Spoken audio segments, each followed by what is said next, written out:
TNPSC வினாவிடைகள் இன்றைக்கான 5 வினாவிடைகள். அரசியல் அமைப்பு சட்டத்திருத்தம் பற்றிய தகவல்கள்.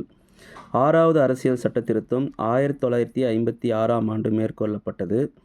மேற்கொள்ளப்பட்ட செய்திகள்: பத்திரிகைகள் தவிர்த்து விற்பனை அல்லது கொள்முதல் செய்யும் இரு மாநிலங்களுக்கிடையே நடைபெறும் வர்த்தகம் மற்றும் வாணிபத்திற்கு விதிக்கப்படும் வரிகள் சம்பந்தப்பட்டது.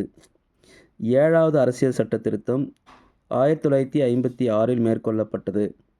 மாநில மறுசீரமைப்பு பற்றி குறிப்பிடுகிறது. 8வது அரசியல் சட்டத்திருத்தம் 1959இல் மேற்கொள்ளப்பட்டிருக்கு. பட்டியல் இனத்தவர்கள் மற்றும் பழங்குடியின மக்களுக்கு வழங்கப்படும் இடஒதுக்கீட்டை விரிவுபடுத்துவது. 9வது அரசியல் சட்டத்திருத்தம் 1960ஆம் ஆண்டு மேற்கொள்ளப்பட்டிருக்கு.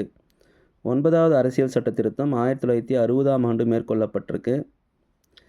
மேற்கொள்ளப்பட்ட செய்திகள்: இந்தியா பாகிஸ்தான் இடையே 1958இல் நடைபெற்ற உடன்படிக்கையின்படி மேற்கு வங்கத்தில் அமைந்திருக்கும் இந்திய எல்லைக்குட்பட்ட பெருபரி என்ற பகுதி பாகிஸ்தானுக்கு விட்டுக் கொடுக்க ஏற்படுத்தப்பட்டது. பெருபரி என்ற பகுதி பாகிஸ்தானுக்கு விட்டுக் கொடுக்க ஏற்படுத்தப்பட்டது. 10வது அரசியல் சட்டத்திருத்தம் 1961இல் மேற்கொள்ளப்பட்டிருக்கு. மேற்கொள்ளப்பட்ட நடவடிக்கைகள்: இந்திய ஒன்றியத்தோடு தாத்ரா மற்றும் நாகர் ஹவேலி இந்திய ஒன்றியத்தோடு இணைக்கப்பட்டுள்ளது.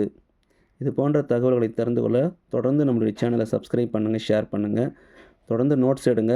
அடுத்த சட்டத்திருத்தங்களில் அடுத்த வீடியோக்களில் பார்க்கலாம். நன்றி.